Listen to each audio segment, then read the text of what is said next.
Hi guys, तो फिर से एक स्कॉलरशिप के ऊपर वीडियो लेकर आया हूँ जिसके लिए मैं हमेशा हर साल एक्साइटेड रहता हूँ क्योंकि इसी स्कॉलरशिप के बेस पर मेरा खुद का मास्टर्स भी जो है वो फ्री ऑफ कॉस्ट में हुआ है।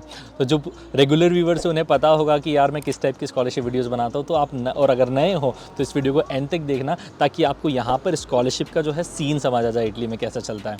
तो इटली में दोस्तों 4 तरीके की स्कॉलरशिप फेमस है। पहली होती है MEECI स्कॉलरशिप जो कि गवर्नमेंट स्कॉलरशिप होती है, इसकी एक्सपायर्ड हो चुकी है, डेडलाइन जा चुकी है। सेकेंड होती है यूनिवर्सिटी स्कॉलरशिप्स। इसके लिए हर एक यूनिवर्सिटी का अपना क्राइटेरिया होता है, जनरली मेरिट के बेसिस पर होती है, लेकिन वो आपको यूनिवर्सिटी से कंफर्म करना पड़ेगा कब ओपन होती है कब क्लोज होती है।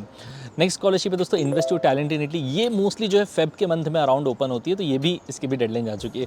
लास्ट जो बची है हमारे पास वो बची है रीजनल या फिर स्टेट स्कॉलरशिप।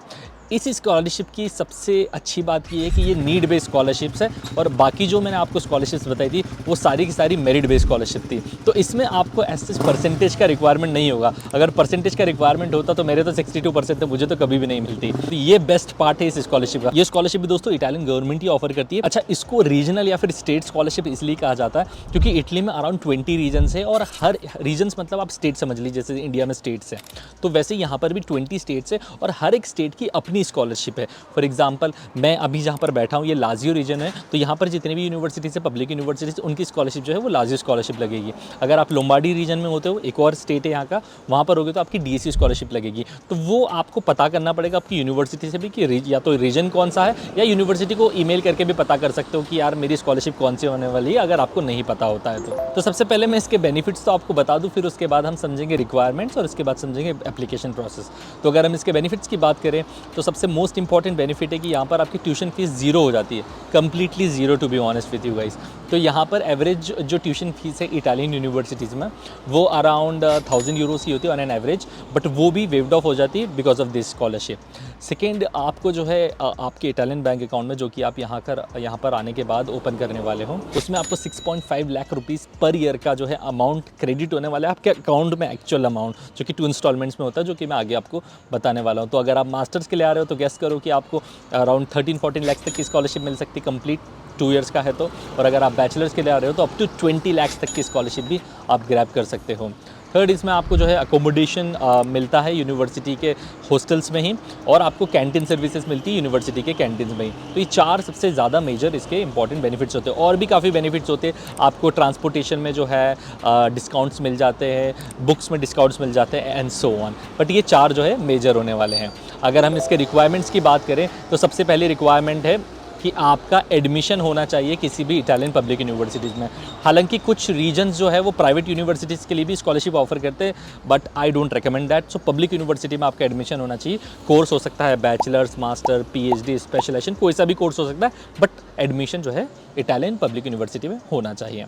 सेकेंड रिक्वायरमेंट है दोस्तों कि आपकी जो कंप्लीट फैमिली इनकम है वो कम होनी चाहिए 27,000 यूरोस से, जिसे यहाँ पर ई से वैल्यू कहा जाता है। वो ई से वैल्यू कैलकुलेट करते हैं वो 27,000 यूरोस से कम होनी चाहिए। मतलब ओवरऑल कहूँ तो करीबन 25 लाख रुपए से आपकी इनकम, फैमिली इनकम, वो कम होनी चाहिए, तो आप इस स्कॉलरशिप के लिए एलिजिबल होते हो। और इस इनकम को आपको जो है प्रूव करने के लिए 3 डॉक्यूमेंट्स प्रिपेयर करने पड़ते हैं। पहला होता है दोस्तों आपका फैमिली इनकम सर्टिफिकेट, जिसमें आपके सारे फैमिली मेम्बर्स के नेम्स लिखे रहते हैं, डेट ऑफ बर्थ लिखा रहता है, ऑक्यूपेशन लिखा रहता है और इनकम्स लिखी रहती है।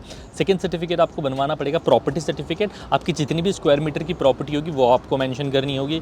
थर्ड, आपको बनाना पड़ेगा बैंक बैलेंस सर्टिफिकेट। तो ये 3 सर्टिफिकेट्स आपको बनाने पड़ेंगे और इसके बेस पर जो है आप इस नीड बेस्ड रीजनल स्कॉलरशिप के लिए अप्लाई कर सकते हो। नाउ अब समझ लेते हैं हम कि इस स्कॉलरशिप की एप्लीकेशंस कैसे होती है। तो सबसे पहले तो मैंने आपको बता दिया कि आपको पता पड़ना पड़ेगा कि आपका रीजन कौन सा है। नहीं पता तो वो आप यूनिवर्सिटी से पूछ लीजिएगा। जैसे ही आपको आपकी रीजनल स्कॉलरशिप पता चल जाती है तो आपको सबसे पहले उस रीजनल स्कॉलरशिप के पोर्टल की वेबसाइट पर जाना है। वहाँ से आपको हर साल कॉल्स रिलीज़ होते हैं, इसलिए मैं ये इस टाइम तक इंतज़ार कर रहा था ना, तो वो इसी के कारण। तो अभी जो ओपन है ना स्कॉलरशिप्स, वो ये सारी स्क्रीन पर देख पा रहे हैं, इन सबके कॉल्स आ चुके हैं।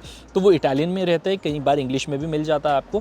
तो ये जो है आपको पहले रीड करना पड़ेगा। सबसे बड़ा कॉल तो इसका यूनिवर्सिटी ऑफ बोलोने का रहता है, जो कि 300 पेजेस से भी ज़्यादा का रहता है। तो ये रीड करना पड़ेगा। इसमें सारी टर्म्स एंड कंडीशन लिखी रहती है, कैसे स्कॉलरशिप आपको मिलेगी, क्या रिक्वायरमेंट्स है, क्या एलिजिबिलिटी क्राइटेरिया है, किस मोड ऑफ में आपका पेमेंट आएगा, कितने स्कोर चाहिए रहेगा एंड सो ऑन, सारी डिटेल इन्फॉर्मेशन। सेकेंड स्टेप में आपको दोस्तों है जो उसी पोर्टल से आपको अब एप्लीकेशन करनी है आपकी स्कॉलरशिप की।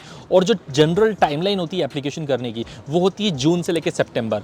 यही मोस्ट ऑफ द टाइम में नीड बेस्ड रीजनल स्कॉलरशिप का जब ये ओपन होती है और क्लोज होती है तो बाय सितंबर ऑलमोस्ट सारे ही स्कॉलरशिप्स क्लोज हो जाती है। तो इस बीच आपको ऑनलाइन एप्लीकेशन करनी पड़ेगी। ऑनलाइन एप्लीकेशन में ज़्यादा कुछ नहीं करना है, आपको अपनी फैमिली डिटेल्स फिल करनी है, पर्सनल डिटेल्स फिल करनी है, फैमिली का इनकम फिल करना है, जो आपने डॉक्यूमेंट बनवाया प्रॉपर्टी कितनी वो फिल करनी है और बस दैट्स इट। और कुछ कुछ स्कॉलरशिप के केसेस में डॉक्यूमेंट्स भी अपलोड करना पड़ेगा एंड देन बूम डेडलाइन से पहले आपको ये अपनी एप्लीकेशन सबमिट करनी है। सबमिट करने के बाद क्या होता है, हर एक स्कॉलरशिप के कॉल्स में लिखा रहता है कि उसकी प्रोविजनल रैंकिंग कब आने वाली है और फाइनल रैंकिंग कब आने वाली है। तो उसकी प्रोविजनल रैंकिंग की डेट चेक कर लीजिएगा। जैसे ही प्रोविजनल रैंकिंग आती है आपको अगेन लॉगिन करके चेक करना है। अगर प्रोविजनल रैंकिंग में आपका नाम आ गया तो you are good to go, आपको स्कॉलरशिप मिल रही है। और नहीं आता है तो आपके पास मॉडिफिकेशन टाइम होता है, करेक्शन टाइम होता है, जिसको आप करेक्ट कर सकते हो और फिर उसके बाद जो है फाइनल रैंकिंग आती है। तो फाइनल रैंकिंग में नाम आना बहुत ज़रूरी, तभी जाके आपको स्कॉलरशिप मिलती है। प्रोविजनल में अगर कुछ मिस भी हो जाता है तो वो आप रेक्टिफाई कर सकते हो, करेक्ट कर सकते हो। तो ये 5-6 स्टेप्स में आपकी स्कॉलरशिप की एप्लीकेशन हो जाती है और इतनी बड़ा टास्क नहीं है। इन स्कॉलरशिप्स के ऊपर मैं सेपरेट वीडियोज़ भी बनाऊंगा हर एक रीजन की स्कॉलरशिप के लिए। तो उसके लिए मेरा जो ये चैनल है दीपांशु चौहान, ये व्लॉगिंग चैनल है वैसे तो, बट जो स्कॉलरशिप के वीडियोज़ है जो जेनेरिक वीडियोज़ नहीं होते वो वहाँ पर बनाता हूँ, तो उसको भी सब्सक्राइब कर लो ताकि वहाँ से भी आपको अपडेट्स मिल जाएगी। अच्छा, जो मैंने डॉक्यूमेंट्स आपको बताए थे कि जो डॉक्यूमेंट्स आपको प्रिपेयर करना है वो प्रिपेयर तो आप कर लोगे, लेकिन उसके बाद उनको ऑथेंटिकेट करने के लिए कुछ अटेस्टेशंस करवाने पड़ते हैं। तो डॉक्यूमेंट प्रिपेयर होने के बाद आपको सबसे पहले लोकल बॉडी अटेस्टेशन करवाना पड़ेगा, जो कि आपके तहसीलदार, एमएलए, ग्राम पंचायत के सरपंच एंड सो ऑन, जो जितने भी गवर्नमेंट ऑफिशियल्स हैं जिनके पास अथॉरिटी होती है वो उनकी सिग्नेचर आपको चाहिए रहेगी। सील के साथ भी अगर सील हो जाए तो और बेहतर है। सेकेंड स्टेप में आपका यही डॉक्यूमेंट जो है अब जाएगा दिल्ली में जो है मिनिस्ट्री ऑफ एक्सटर्नल अफेयर्स है, वहाँ से अटेस्ट होता है, उसको बोलते हैं अपोस्टाइल। अब अपोस्टाइल होगा।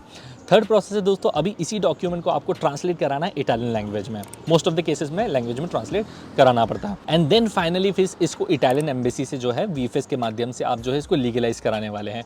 तो ये 4 जो है अटेस्टेशंस होंगे तभी जाके आपका डॉक्यूमेंट यहाँ पर इटली में वैलिड माना जाएगा। जैसे ही अटेस्टेशंस हो जाते हैं सब कुछ, वीज़ा आपका लग जाता है। वीज़ा लगने के बाद आप इटली जब आते हैं तो इटली आने के बाद इन्हीं डॉक्यूमेंट्स को आपको स्कॉलरशिप ऑफिस या फिर आप काफ ऑफिस कह लीजिए, वहाँ पर इनको सबमिट करना पड़ता है और ऑटोमेटिकली आपका जो डेटा है वो स्कॉलरशिप पोर्टल पर आ जाता है एंड देन आपको बैंक अकाउंट ऐड करना पड़ता है और उस बैंक अकाउंट में आपकी स्कॉलरशिप आती है। कई केसेस में ये डॉक्यूमेंट आपको पहले ही कोरियर करना पड़ता है, जैसे कि सीएनए की स्कॉलरशिप जो है या फिर यूनिवर्सिटी ऑफ मार्च की जो स्कॉलरशिप है उनमें आपको पहले कोरियर करना पड़ता है, उनमें फिजिकली आपको आके सबमिट नहीं करना है। तो वो डिफरेंट कॉल्स जो बोला ना मैंने, पढ़ना रहते हैं, वो कॉल्स बहुत थरोली पड़ेगा, उसमें आपको हर एक चीज़ समझना बहुत ज़रूरी है ना। ये जब सारा प्रोसेस हो जाता है फिर दिसंबर में जो है आपकी स्कॉलरशिप क्रेडिट होती है। कुछ केसेस में 25% होती है और कुछ केसेस में 50% होती है। टोटल अमाउंट जो स्कॉलरशिप का है वो करीबन 7,600 यूरो के आसपास होता है। वो कम ज़्यादा होता रहता है depending upon the region you are applying for. तो फर्स्ट ईयर का सिनेरियो तो बड़ा सिंपल है, यहाँ पर कोई भी मेरिट की रिक्वायरमेंट नहीं है, सिर्फ आपकी इनकम एक सर्टेन लिमिट से कम होनी चाहिए, 25 लाख के आसपास से कम, then you are good to go to apply for it.